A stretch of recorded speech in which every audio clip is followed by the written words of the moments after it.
Buenos días, en esta oportunidad me pongo en contacto como para comentarles un poco, desmitificar lo que es el uso de las fórmulas DAX. Normalmente siempre me preguntan, che, en el curso, cuando vos das las capacitaciones o en tus proyectos, ¿cuántas fórmulas DAX usás?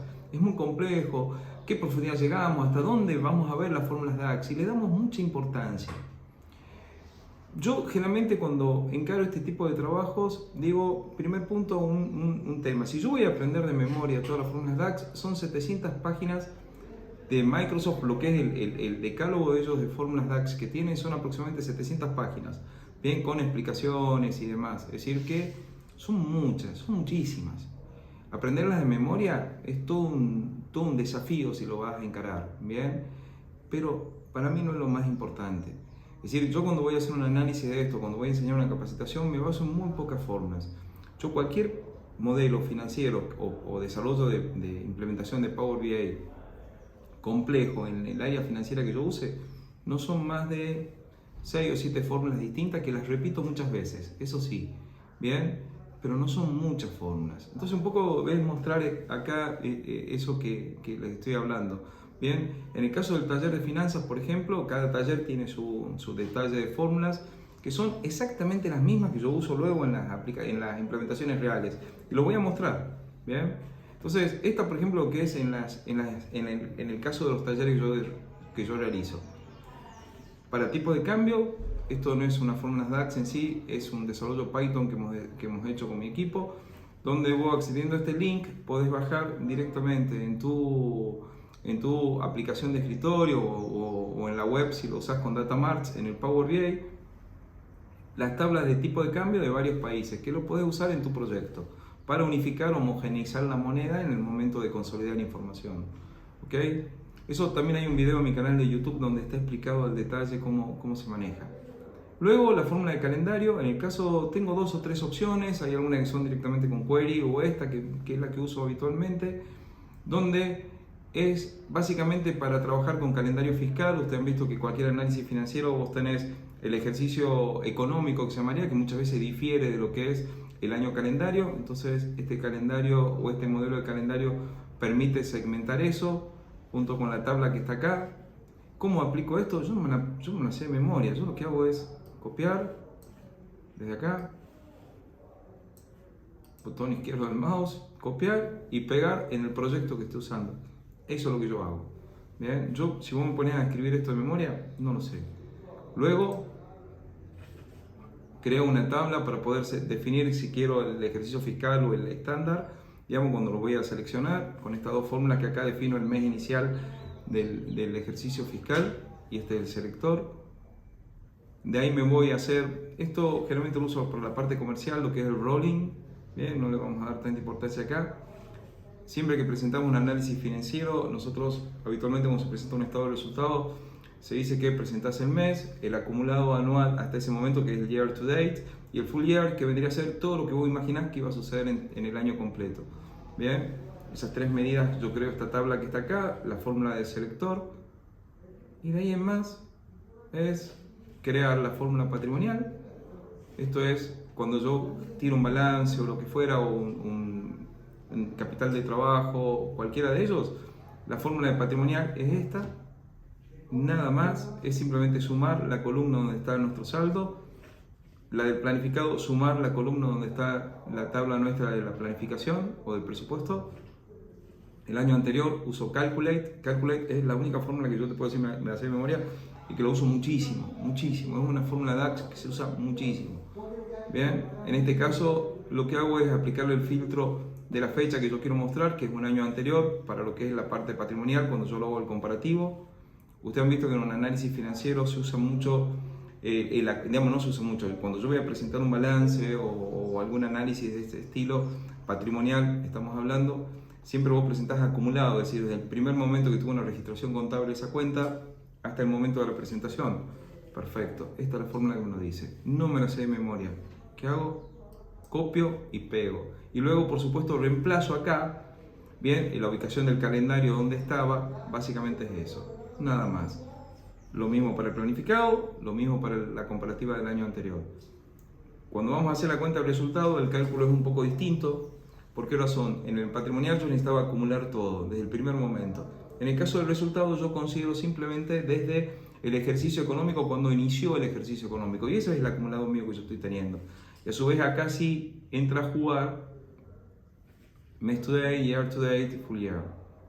Bien, entonces uso un switch, no me lo sé de memoria para poder ponerlo, donde simplemente copio y pego en mi Power BI y reemplazo en la parte de suma, hago referencia a la columna del mayor donde tengo el saldo. Exactamente lo mismo acá, exactamente lo mismo acá.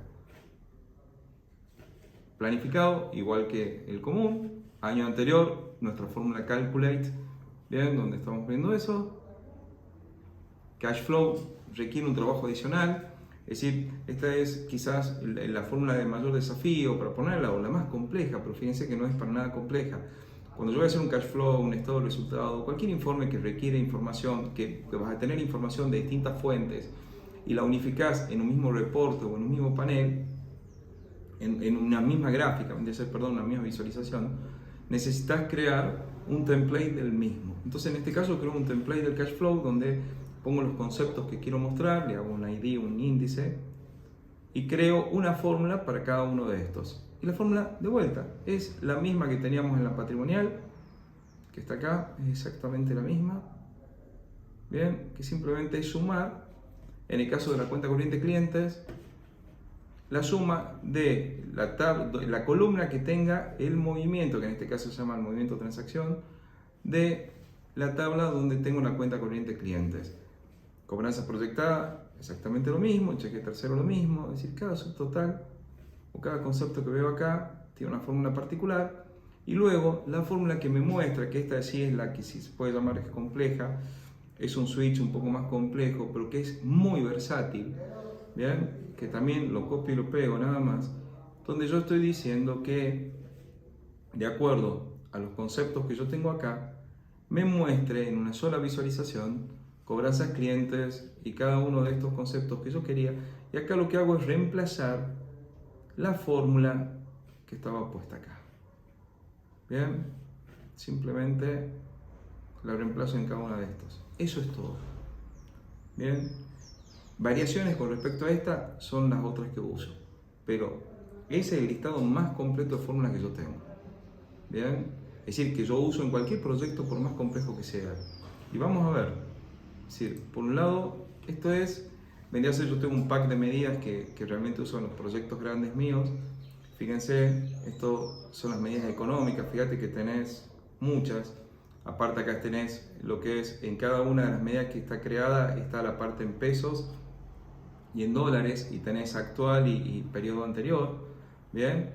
Y vos fíjate que cada una de estas medidas básicamente lo que hace es simplemente calculate, donde tomo el valor patrimonial que estaba puesto acá, ¿bien? Es decir, por supuesto, la parte que yo considero, ya sea patrimonial o resultado, la que fuera, y donde lo que hago es seleccionar de mi plan de cuentas, que sería este que está acá, el agrupamiento de cuentas que yo haya definido como activo.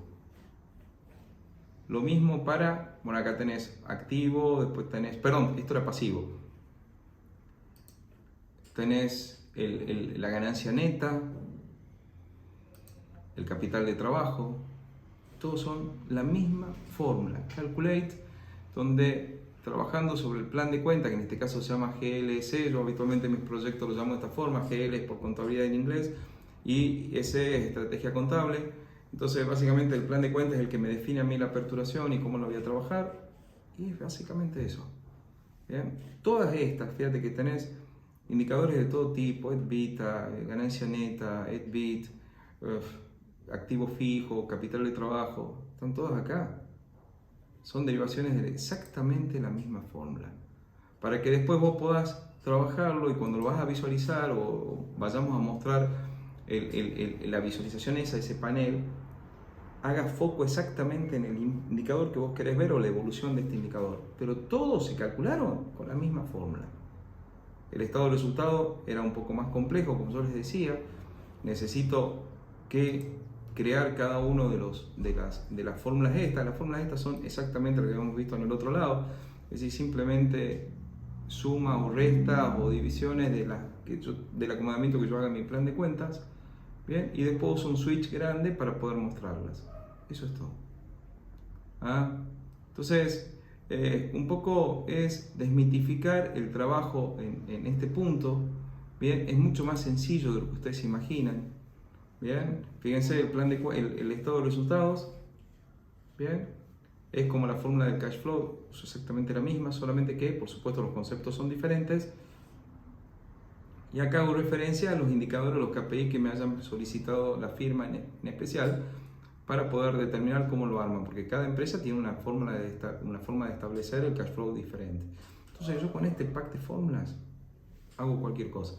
Y son fórmulas muy reiterativas, es decir, que básicamente si nos vamos nosotros a la empresa que tomamos de ejemplo cuando se hacen los talleres, que es la que está acá, un segundo, esta que está acá, yo trabajo igual, tengo un plan de cuentas, fíjense que se llama exactamente igual, EC, acá le llamé jerarquías, le puse adicional nada más. Esta es donde yo tengo las tablas y donde yo hago el agrupamiento de conceptos. Bien, las medidas económicas son exactamente las que hemos visto en el Word. Entonces, bueno, era desmitificar un poco esto, es decir, el uso de las DAX es importante, pero no es esencial. Bien, acá lo esencial, en el caso de un análisis financiero, es la estrategia contable que vayas a usar, que es nada más y nada menos que el plan de cuentas. Y después de determinar dónde están agrupadas todas las transacciones, que en el caso para un análisis patrimonial y un económico es el mayor de cuentas, nada más. Y lo tenés por acá. Bien, que es el detalle por asiento que yo le llamé. ¿Qué es un mayor de cuentas tradicional? Chao. Donde tenés fecha de asiento, debe haber concepto, cuenta contable y por supuesto todo el centro de costo, unidad de beneficio que le puedas cargar es un lujo, porque ya podés hacer análisis más profundo, pero esencialmente es eso. ¿Bien? Así que bueno, era un poco esto, desmitificar el tema de la DAX, perdone que sea reiterativo, lo que pasa es que por ahí me preocupa mucho cuando hacemos mucho foco en esa parte y se deja de lado todo lo que es el análisis real de la información, que es lo que realmente importa. Gracias.